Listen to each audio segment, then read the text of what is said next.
వీళ్ళంతా మెడిటేషన్ చేస్తారు. చూద్దాం, వెళ్దాం పదండి లోపలికి.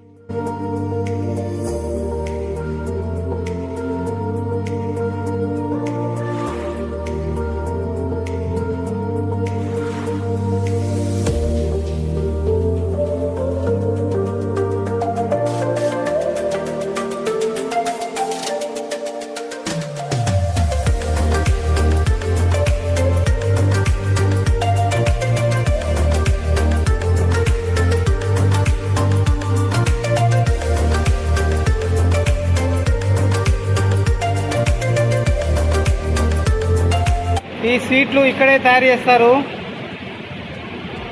ఏ క్రిమి సంహారక మందులని వాడకుండా న్యాచురల్గా తయారు చేస్తారు. ఇవి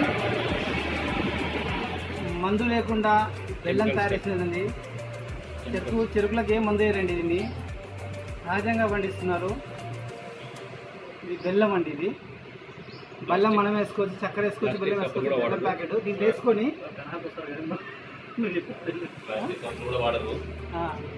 ప్లాస్టిక్ కప్పులు కూడా లేదండి వీళ్ళకి. ఓన్లీ టీ గ్లాస్, చెక్క, స్పూను ఇట్లా కలుపుకొని తాగేసేయడమే. ఇలాంటి రోజు మళ్ళీ మళ్ళీ వస్తుంది అనుకుంటున్నాను.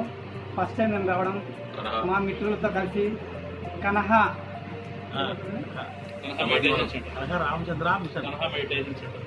Meditation centre.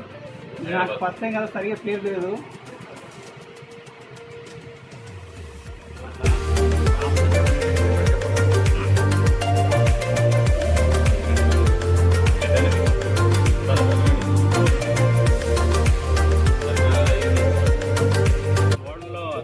ధ్యాన కేంద్రము. దాదాపు at a time 1,00,000 members meditation చేసుకోవచ్చు ఇక్కడ. సో ఇక్కడంతా కూడా న్యాచురల్ ఎయిర్, తర్వాత ఎలాంటి మిక్సింగ్ లేనటువంటి, కెమికల్స్ లేనటువంటి ఐటమ్స్ ఉంటాయి. ఇంకోటి ఏంటంటే సేంద్రియ వ్యవసాయం. అంటే ఇక్కడ ఈవెన్ ఒక పాలతో సహా, రైస్తో సహా ప్రతి ఐటమ్ కూడా సేంద్రియంగా తయారు చేస్తారు. ఎలాంటి కెమికల్ మిక్స్ ఉండదు. సో మామూలుగా ఇంతకుముందు ఇక్కడ చెప్పడం ఏంటంటే కరోనా టైంలో ఒక్క కేసు కూడా రిజిస్టర్ కాలేదంట. అటువంటి అద్భుతమైన ప్లేస్ ఇది. సో దాదాపుగా కూడా ఇక్కడ నుండి ప్రపంచంలో 4 దేశాల నుండి కూడా చాలామంది ఇక్కడ విజిటింగ్ ప్లేస్గా రావడం జరుగుతుంది. అంటే వాళ్ళ శక్తి కొద్ది 15 రోజుల, నెల రోజుల, 3 నెలల ఉండే అవకాశం కూడా ఉంది. సో టోటల్గా న్యాచురల్, ఎలాంటి సహజ సిద్ధమైనటువంటి ప్లేస్ ఇది. ప్రపంచంలో ఇటువంటి అద్భుతమైన ప్లేస్ కూడా ఒకటి ఉంది అనేది మనం ఒకసారి విజిట్ చేస్తేనే తెలుస్తుంది. సో అటువంటి అద్భుతమైన ప్లేస్ ఇది. తప్పకుండా అంటే మన దగ్గరలో, మన ఊరికి అనుకున్నటువంటి ఏరియా ఎంత గ్రో అవుతున్నది మనకు తెలియదు. మనం ఒకసారి విజిట్ చేద్దాం. ఆ ఆహ్లాదాన్ని కూడా మనం కూడా ఎంజాయ్ చేద్దాం. ఎంటైర్ మీరంతా ఒక ఫ్యామిలీతో వచ్చి వన్ డే అట్మాస్ఫియర్ అంతా కూడా ఎంజాయ్ చేయొచ్చు. Thank you. ఇది షాద్నగర్, హైదరాబాద్ మధ్యలో ఉంటుందండి. ఇది రామచంద్ర మిషన్ అంటారు దీన్ని. Kanha meditation centre. Shamshabad airport కూడా చాలా దగ్గర ఉంటుంది. 18 కిలోమీటర్ల దూరంలో ఉంటుంది. కాబట్టి 4 నుంచి వస్తారు. ఇక్కడ సభ్యత్వం కూడా 180 దేశాలు సభ్యత్వం ఉంటుంది. కాబట్టి ప్రతి ఒక్కరికి సందర్శించండి. వీలైతే మమ్మల్ని సంప్రదించండి. ఎందుకు మంచి జరగబోతుంది ఇందులో అనేది మీకు చెప్పగలుగుతాం.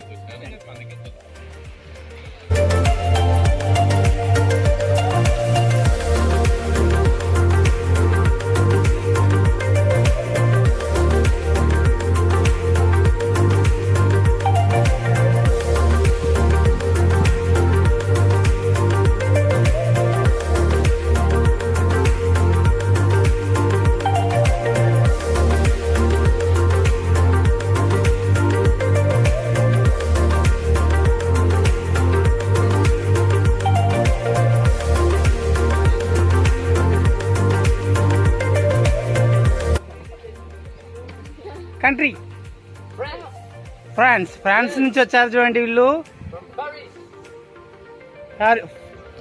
ప్యారిస్. Thank you.